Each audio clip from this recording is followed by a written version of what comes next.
Nilinaw ni Senador Panfilo Ping Lacson ang isang larawang inilabas ni Congressman Kiko Barsaga sa social media kung saan kasama ng senador ang mag-asawang Curly at Sara Diskaya.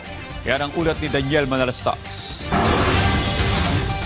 Inilabas ni Congressman Kiko Barzaga ang larawang ito sa kanyang social media account. At sabi niya, imbestigahan daw kung totoo ang larawang ito na makikita si Senate President Pro Tempore Panfilo Lacson sa isang private meeting kasama umano ang mga Diskaya, ang mag-asawang nadadawit sa anomalya sa flood control projects. Kinumpirma ng opisina ni Lacson ang mga larawan.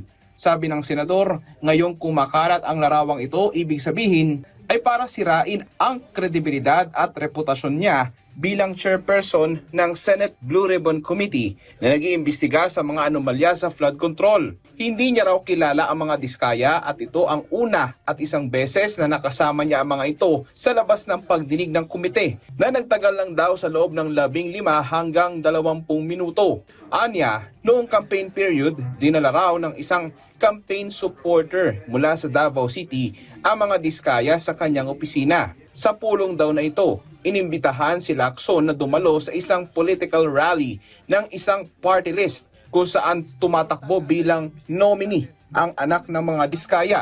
Subalit nag-beg off daw si Lacson bilang respeto sa kaibigang si Senate President Tito Soto, kung saan ang pamangkin naman noon na si Mayor Vico Soto ay tumatakbo kalaban ang babaeng Diskaya bilang alkalde ng Pasig.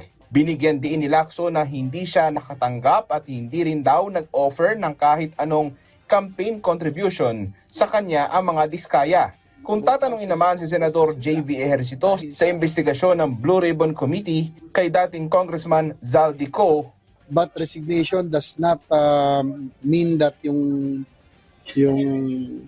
he will be exempt from accountability. So kailangan pa rin siyang managot dito. Buong bansa ang ginulo di ba? Both houses of Congress nasira dahil sa kanila modus. dagdag pa ng senador, kailangan talagang managot para masatisfy ang galit ng tao.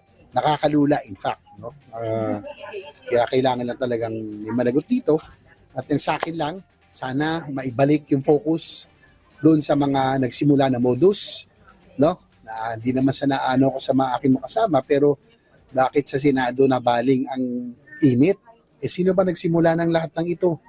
Sino ba yung nagpasimuno ng parking?